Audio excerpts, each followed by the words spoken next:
নমস্কার বন্ধুরা, welcome to ST unique sports. বন্ধুরা, এই ভিডিওতে আমরা কথা বলবো কিছু ফুটবল আপডেট নিয়ে। ইস্ট বেঙ্গলের নেক্সট জেনারেশন কাপ কবে রয়েছে, কোন দলের সঙ্গে কোন সময় রয়েছে, কোথা থেকে লাইভ দেখা যাবে, সেই আপডেট তোমাদের সঙ্গে শেয়ার করে নেব। ইস্ট বেঙ্গলকে নিয়ে বেশ কিছু ট্রান্সফার আপডেট রয়েছে, ষষ্ঠ বিদেশি প্লেয়ার নিয়ে কিন্তু আজ একটা বড় আপডেট বেরিয়ে আসছে, সেটা শেয়ার করে নেব। তাই ভিডিওটা শুরু থেকে শেষ পর্যন্ত দেখো, আর ভিডিও ভালো লাগলে সকলে একটা করে লাইক করে দিও। আর যারা চ্যানেলে প্রথমবারের জন্য এসেছো, মনে করে চ্যানেলটাকে সাবস্ক্রাইব করে তার পাশের বেল আইকনটাকে অন করে রেখো, তাহলে তোমাদের প্রিয় দলের খেলার সমস্ত আপডেট তোমরা এখানে পেয়ে যাবে। তো চলো আর দেরি না করে ভিডিও শুরু করা যাক। তো প্রথমেই যদি আমরা কথা বলি একটুখানি সিএফএল নিয়ে, তো সিএফএলে কিন্তু আজকে মোহনবাগান সুপার জায়েন্ট একটা বড় ব্যবধানে জয় পেয়েছে। ফার্স্ট হাফে 0-0 অবস্থায় থাকলেও কিন্তু সেকেন্ড হাফে দারুণ ফুটবল খেলেছে সুহেল ভাটের, তার হ্যাট্রিক ছিল। 5-1 গোলে কিন্তু আজকে মোহনবাগান সুপার জায়েন্ট ম্যাচটা জিতে নিয়েছে, এবং সিএফএলে তাদের কিন্তু এটা একটা ভালো রেজাল্ট হয়েছে এই বছরে। এবার এই সিএফএল নিয়ে কিন্তু একটুখানি মোহনবাগান সুপার জায়েন্টের তরফ থেকে আইএফের কাছে কিন্তু চিঠি করা হয়েছিল, কারণ ইস্ট বেঙ্গলের এই সময় ম্যাচ দেওয়া হয়নি বলে। কারণ east Bengal next generation cup খেলতে গেছে, গত বছরও নাকি তাদের প্লেয়াররা খেলতে গিয়েছিল, সেই সময় ম্যাচ দেওয়া হয়েছিল, সেই নিয়ে কিন্তু মোহনবাগানের তরফ থেকে একটা চিঠি করা হয়েছে, কিন্তু সেই চিঠির কোনো রকম রিপ্লাই আসেনি। ইস্ট বেঙ্গলে যেরকমভাবে কিছুদিন বাদে ম্যাচ দেওয়া আছে, 2-4 দিন বাদে, সেইভাবেই কিন্তু ইস্ট বেঙ্গল সিএফএল এর ম্যাচগুলো খেলবে। তো আজকে কিন্তু ভালো রেজাল্ট হয়েছে মোহনবাগান সুপার জায়েন্টের জন্য। এরপর যদি আমরা চলে আসি একটুখানি ডুরান্ড কাপ নিয়ে, তো ডুরান্ড কাপে কিন্তু আজকে নর্থ ইস্ট তারা কিন্তু প্রথম ম্যাচে 2-0 গোলে জয় পেয়েছে। জিতিন এমএস কিন্তু খুব ভালো আজকে একটা গোল করেছে, আরও একটা গোল শেষের দিকে হয়েছিল, তারা কিন্তু সেই গোলটা করেছে। আর এই মুহূর্তে যখন ভিডিওটা বানাচ্ছি সেই সময় কিন্তু ডুরান্ড কাপের সেকেন্ড ম্যাচ হচ্ছে, সেখানে কিন্তু পাঞ্জাব এফসি দারুণ ফুটবল খেলছে। পাঞ্জাব 3-0 গোলে এগিয়ে রয়েছে, 88 মিনিট এখন ম্যাচের সময় রয়েছে, আর সেখানে কিন্তু লুকা তার জোড়া গোল হয়েছে। লুকাকে যদি আরও কিছুক্ষণ মাঠে রাখা হতো, তার কাছ থেকে আমরা হ্যাট্রিকও দেখতে পেতাম। আর সেকেন্ড গোলটা কিন্তু থার্ড যেটা গোল এসেছে, সেই গোলটা ভিনিত রাই করেছে পেনাল্টি থেকে, খুব ভালোভাবে মাথা ঠান্ডা রেখে পেনাল্টি থেকে ফিনিশ করে কিন্তু 3-0 গোলে এখনও এগিয়ে রয়েছে। অবশ্যই পাঞ্জাব এফসি, এই ম্যাচটা পাঞ্জাব এফসি জিতে যাবে, তারা যেরকম ফুটবল খেলেছে। আর লুকাকে আবার রিসাইন করার কিন্তু ফল প্রথম ম্যাচেই পেল পাঞ্জাব, দারুণ ফুটবল কিন্তু লুকার কাছ থেকে দেখা গেছে। এরপরে যদি আমরা সরাসরি চলে আসি একটুখানি ইস্টবেঙ্গলের নেক্সট জেনারেশন কাপ নিয়ে, তো আজকে নেক্সট জেনারেশন কাপের কিন্তু একটা প্র্যাকটিস ম্যাচ ছিল, কিন্তু প্র্যাকটিস ম্যাচের কোনো রকম রেজাল্ট বা প্র্যাকটিস ম্যাচে কি হয়েছে তার কোনো রকম আপডেট বাইরে বেরিয়ে আসেনি। কিন্তু ইস্টবেঙ্গলের নেক্সট জেনারেশন কাপে কিন্তু ইস্টবেঙ্গল 3টে ম্যাচ খেলবে।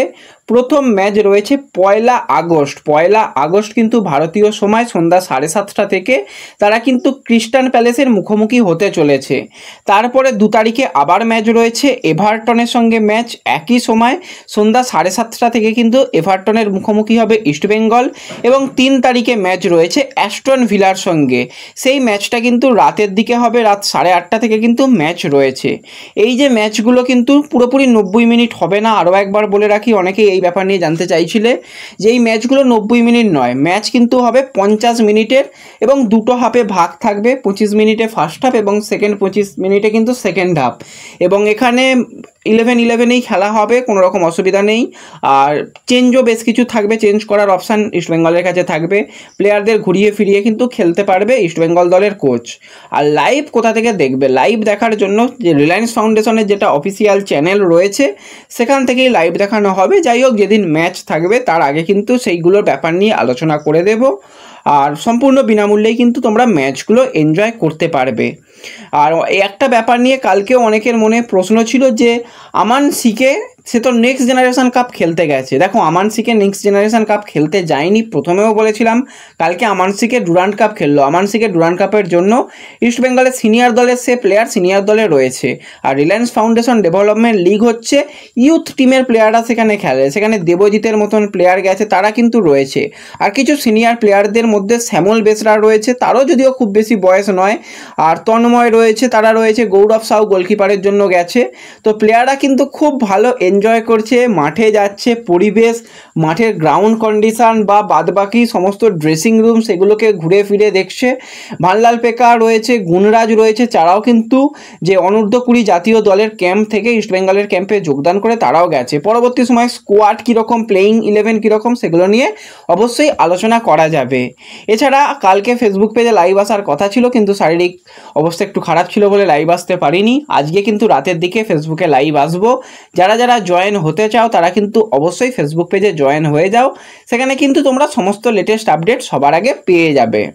তো এরপরে যদি আমরা নেক্সট আপডেটে চলে আসি, যে ইস্টবেঙ্গলের ডিফেন্সের একটুখানি খারাপ অবস্থা তোমরা দেখে নিয়েছো।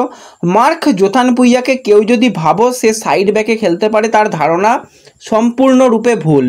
মার্ক জোথানপুইয়া মূলত মাঝমাঠের প্লেয়ার বা মিডফিল্ডারের প্লেয়ার, উইঙ্গার গিয়ে কিন্তু সে অ্যাটাক করতে পারে। আগের বছরে হায়দ্রাবাদে কোনো জায়গাতে ভালো কিছু ছিল না বলে মার্ককে খেলে দিতে হয়েছিল সাইড ব্যাকে, এবং সেখানে ভালো খেলেছিল, কিন্তু মার্ক কোনোভাবে সাইড ব্যাকের প্লেয়ার নয়, সে মিডফিল্ডারের প্লেয়ার। কালকে সে যেরকম অ্যাটাকে সাহায্য করেছিল, ডিফেন্সে একটুখানি নড়বড়ে লাগছিল, তোমরা দেখতে পেয়েছিলে। তো সেই নিয়ে অনেকে মার্ককে নিয়ে প্রশ্ন তুলছিলে। যারা প্রশ্ন তুলছিলে তারা একটুখানি মার্কের খেলার হিস্ট্রি দেখে নিও। সে মিডফিল্ডারের প্লেয়ার, তাকে কিন্তু সাইড ব্যাকে খেলতে হয়েছিল, বাধ্য হয়ে খেলতে হয়েছিল। আর কালকে ইস্টবেঙ্গলের জার্সি গায়ে প্রথম ম্যাচে কিন্তু তাকে বাধ্য হয়ে খেলতে হলো, কারণ প্রভাত লাগড়া দুদিকেই খেলতে পারে। প্রভাত লাগড়াও কালকে অ্যাভেলেবেল ছিল না। নিশু কুমার তো সে এখন দীর্ঘদিন ইনজুরির জন্য বাইরে রয়েছে। তো সেই জায়গায় একজন ইস্টবেঙ্গল প্লেয়ার নেবে বলে কথাবার্তা চালাচ্ছে। শুধুমাত্র একজন প্লেয়ারের সঙ্গে নয়, 2জন প্লেয়ারের সঙ্গে ইস্টবেঙ্গল কিন্তু কথাবার্তা এই মুহূর্তে চালাচ্ছে। তো তার মধ্যে যেই প্লেয়ারের সঙ্গে কথাবার্তা বেশ কিছুটা পজিটিভ এগিয়েছে শোনা যাচ্ছে, সেটা হচ্ছে 26 বছর বয়সী ভারতীয় লেফট ব্যাকের প্লেয়ার ভিঘ্নেশ দক্ষিণামূর্তি। আগেই আলোচনা করেছি এই প্লেয়ারের সঙ্গে কথাবার্তা এগিয়েছে। কিন্তু আজকে যেটা লেটেস্ট আপডেট, ডুরান্ড কাপ যে চলছে, এই ডুরান্ড কাপ যতদিন না শেষ হয় তাকে পাওয়ার সম্ভাবনা অনেক অংশই কম। সেও কিন্তু পিএসসিতে অ্যাপ্লাই করেছে, তার কেসটাও কিন্তু পিএসসিতেই মোটামুটি ঠিকঠাক হবে। 2 তারিখে তার কেসটাকে নিয়ে পিএসসিতে উঠবে কি না, নাকি তার পরে উঠবে, সেটার দিকে কিন্তু আমাদের নজর রাখতে হবে। যদি সে ফ্রি প্লেয়ার হয়ে যায় তাকে কিন্তু ইস্টবেঙ্গল নিয়ে নেবে, কিন্তু লোন মুভও কিন্তু হায়দ্রাবাদ চাইছে না। তা না হলে তোমরা জানো যে অ্যালেক্স হাজির জন্য কিন্তু ইস্টবেঙ্গল সমস্ত রকমভাবে কাজ চালিয়ে রেখেছে, কিন্তু তারা প্লেয়ারকে আর ছাড়তে চাইছে না। তাদের স্কোয়াডে রয়েছে আর মাত্র 14 জন প্লেয়ার, সেখানে যদি প্লেয়ার ছেড়ে দেয় তাহলে আর কিছু থাকবে না। তার মধ্যে আবার 2 জন গোলকিপার। তো হায়দ্রাবাদ আদেও মানে ডুরান্ড কাপে তাদের যে ম্যাচটা রয়েছে সেই ম্যাচের দিকে নজর থাকবে, তারা আদেও টিম নামাতে পারে কি না। আর যা অবস্থা, যেই টিমের 10টা ট্রান্সফার ব্যান, তারা খুব সম্ভবত আর আইএসএলে এবছরও কন্টিনিউ করবে না। তবুও অফিসিয়াল আপডেটের দিকে আমাদের নজর থাকবে। তো হায়দ্রাবাদের এই প্লেয়ারের সঙ্গে কিন্তু ইস্টবেঙ্গলের কথাবার্তা অনেক অংশই এগিয়েছে, এটুকু বলতে পারি। এরপরে ইস্টবেঙ্গলের ষষ্ঠ বিদেশি অর্থাৎ হেক্টর ইউস্তেকে নিয়ে অনেকে জানতে চাইছিলে। তো ইস্টবেঙ্গলের কিন্তু শীর্ষকর্তা বলো বা ইমামির যারা ম্যানেজমেন্টের লোক রয়েছে তারাও মোটামুটি জানিয়ে দিয়েছে যে হ্যাঁ, ষষ্ঠ বিদেশি চূড়ান্ত হয়ে গেছে। অ্যানাউন্সমেন্ট নিয়ে অনেকে জানতে চাইছিলে। দেখো, অ্যানাউন্সমেন্ট যেটা আমার কাছে আপডেট, কালকে অথবা পরশু দিনের মধ্যে অ্যানাউন্সমেন্ট আসার সম্ভাবনা অনেক অংশই বেশি। যেগুলো ভিডিওগ্রাফি বা যেগুলো অফিসিয়াল কাজ, সেগুলো অনেকটা কাজ হয়ে গেছে। পুরোপুরি ম্যানেজমেন্ট ঠিক করবে যে কবে অ্যানাউন্সমেন্ট আসবে। যদি কালকেই অ্যানাউন্সমেন্ট আসার কোনো রকম সম্ভাবনা থাকে, কাল অথবা পরশুর মধ্যেই সম্ভাবনা রয়েছে বেশি, যদি থাকে সেটা জানিয়ে দেব। তো হেক্টর ইউস্তে চূড়ান্ত হয়ে গেছে, এটুকু তোমরা ধরে রাখতে পারো, কারণ ম্যানেজমেন্টের তরফ থেকে এগুলো জানানো হয়েছে। এছাড়া আরও কিছু চমক আসতে চলেছে, সেটা কিন্তু ম্যানেজমেন্ট জানিয়েছে, সেই দিকেও কিন্তু আমাদের নজর থাকবে। তো অপেক্ষা করো, আরও কিছু শেষের দিকে, একদম শেষ মুহূর্তে আরও কিছু আসতে চলেছে দলের দিকে। তো সেই দিকে কিন্তু আমাদের নজর থাকবে। তো এই ভিডিওতে এটুকুই আলোচনা করার ছিল। ভিডিও ভালো লাগলে লাইক শেয়ার যা যা করার করে দিও। তো দেখা হচ্ছে পরবর্তী ভিডিওতে। ধন্যবাদ।